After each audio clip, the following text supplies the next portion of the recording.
বিসমিল্লাহির রহমানির রহিম। একটা অঙ্ক, A vector 3i plus 2j minus 6k, B vector 4i minus 3j plus k vector দুইটির উপর লম্ব একক ভেক্টর নির্ণয় করতে হবে। তা আমরা জানি এ ও বি উভয় ভেক্টর উপর লম্ব একক ভেক্টর। একটা ভেক্টর এ ও বি উভয় ভেক্টরের উপর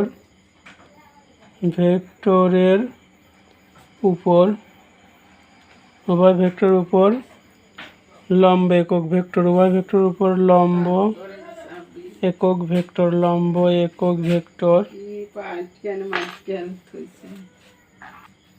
এ ও বি উভয় ভেক্টরের উপর লম্ব একক ভেক্টর হলো এ ক্রস বি ভাগ এ ক্রস বি ভেক্টরের মান, মানে এ ভেক্টরের আর বি ভেক্টরের উপর লম্ব একক ভেক্টর হলো এ ভেক্টর ক্রস বি ভেক্টরের কসকে এর মান দ্বারা ভাগ করলে যে ভেক্টর পাই সেটা হলো আমাদের লম্ব একক ভেক্টর। আচ্ছা, তাহলে আমরা প্রথমে এ ক্রস বি করি। A cross B, A vector cross B vector, তাহলে A vector cross B vector করলে আই জে কে।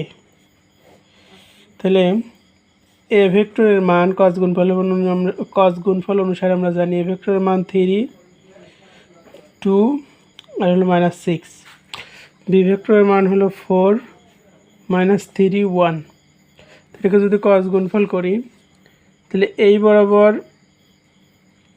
এই কলামটা বাদ, আই বরাবর আয়ের মান যখন নেব তখন আই বরাবর এই কলাম বাদ আর হলো আই বরাবর এই সারি বাদ, আর এটা আর গুণন 2 গুণন 1, তাহলে 2 একে 2, সূত্রের মাইনাস মাইনাসে প্লাস, 3 6 18, তাহলে 18। তারপরে মাইনাস জে, এখানে এই জে বরাবর এই কলামটা বাদ আর এই সারিটা বাদ, তাহলে 3 গুণন 1 3, মাইনাস 4 গুণন -6 -24, তাহলে মাইনাসে plus 24, plus K is equal to K বরাবর এই কলামটা বাদ আর হলো সারিটা বাদ, তাহলে -9, সূত্রের -8, এর মান হয় 18 থেকে 2 বাদ দিলে 16, -16i, -24 আর 3 27 জে, -17 কে। এখন আমরা এ ক্রস বি ভেক্টরের মান যদি বের করি, এ ক্রস বি ভেক্টরের মান যদি আমরা বের করি, এর মান হলো √16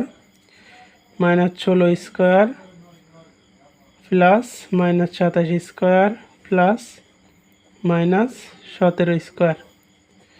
এর মান বের হয় √1274।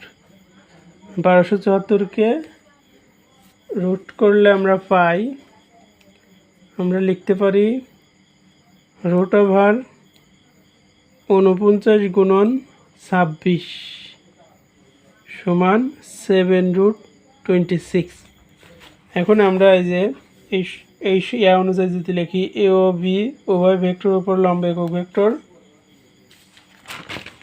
ভেক্টর হলো এ ক্রস বি আর ওই ভেক্টরের মান।